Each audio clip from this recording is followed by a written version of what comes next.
Every year Christmas comes around and I realize that I am awful at giving gifts. I never give anybody what they actually want, and they're always just kind of like, okay, thanks. Until this year.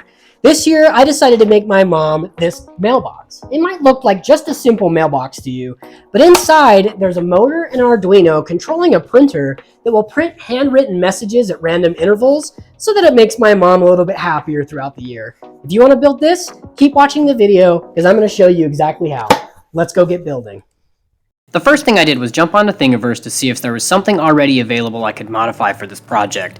I ended up finding this design that would work perfectly. In the slicing software, I ended up scaling it up to 125%. I wanted to make sure I had enough room to fit all the things I needed inside. Then we were off to printing.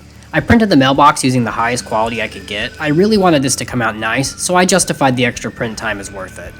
Once the mailbox was printed, I was able to take the measurements for the electronics platform that would slide inside of the box. I needed all the measurements to make sure the completed platform would fit snugly, but still be able to be removed. Then it was into Shaper 3D, my CAD program of choice. The CAD work took some time, and I had to print a few test pieces to make sure everything came out correctly and the tolerances were how I wanted them. Once we had everything printed, we could move on to the assembly. First thing I did was put together the paper rollers. The bottom roller is powered by a stepper motor, and the top roller just applies pressure so the paper doesn't slip. I didn't think normal PLA would have the grip to push the paper through, so I designed the roller cores to be printed with standard PLA and then TPU sleeves installed over the top. The power roller got a couple bearings installed so I knew it would turn well, and then we could assemble the roller mounts. To assemble the roller mounts, I installed the power roller into the bearings and then the drive gear to the stepper motor. Once this was done, I screwed the roller mount into the base.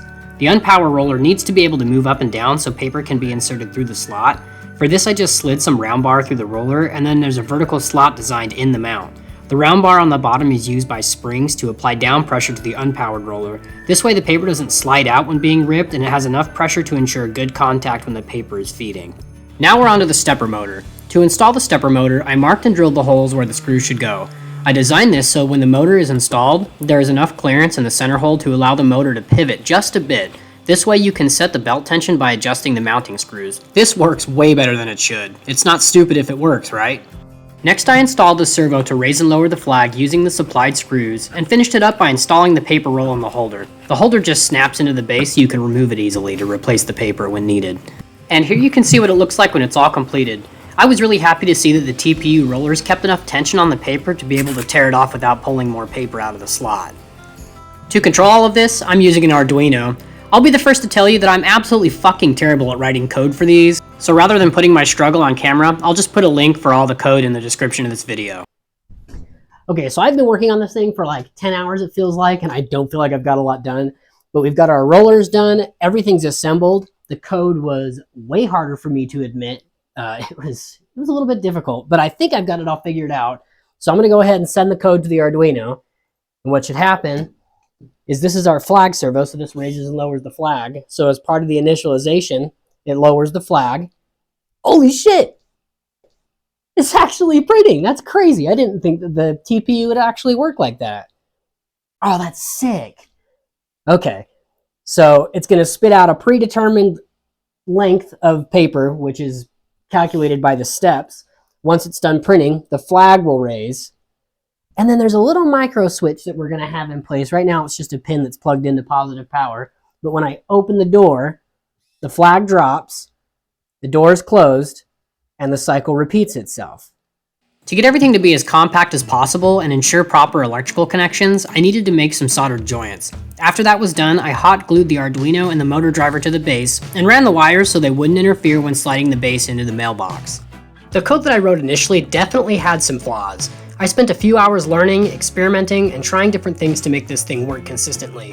Once that was done, I did a bit more testing and made sure it was working how it should. Once all that was completed, I started working on the handwritten messages. First, I needed a tube to wind the paper on, so I sacrificed a spare roll of paper just to get the plastic roll in the center. I used the stepper motor to spit out the correct length of paper, and then drew a line so I had marks showing where the notes should be written. The lines will also be helpful to realign the paper in the future if the stepper motor loses a few steps. This process took quite a while. We probably wrote 1,000 notes. I had my sister and my girlfriend help with this too, so multiple people had written notes other than just myself. This way my mom wouldn't know who the note was going to be from each time she opened the door, and with the notes written, I installed the roll and finally was able to assemble this mailbox for the last time. I'm pretty happy with how this came out. The flag raises when a node is finished printing, and you never know what you're gonna get. It could be a nice message, a cheesy joke, or a big old floppy wiener. All of which I think are what make this fun. Alright guys, the mailbox is finally finished, and it was way harder for me to do than I would like to admit, but I got it finished nonetheless. Let's take a little bit of time to describe how this works. As you saw earlier in the video, I really struggled with the Arduino coding. I basically told the Arduino to pick a number at random between 24 to 48 hours. Once it counts up to that number that it has chosen, then it tells the stepper motor to print a piece of paper. The stepper motor is important because it will always print out the same length of paper. So all the notes will be the same size, so I know exactly how far each one needs to print. Once that's done, it then raises the flag to let the user know that there's a message available. Once the door is open, the flag closes, and it all repeats itself. It's pretty cool, actually. That way the user never knows when a message is actually going to print out. The only way they know there's one available is that the flag is sticking up.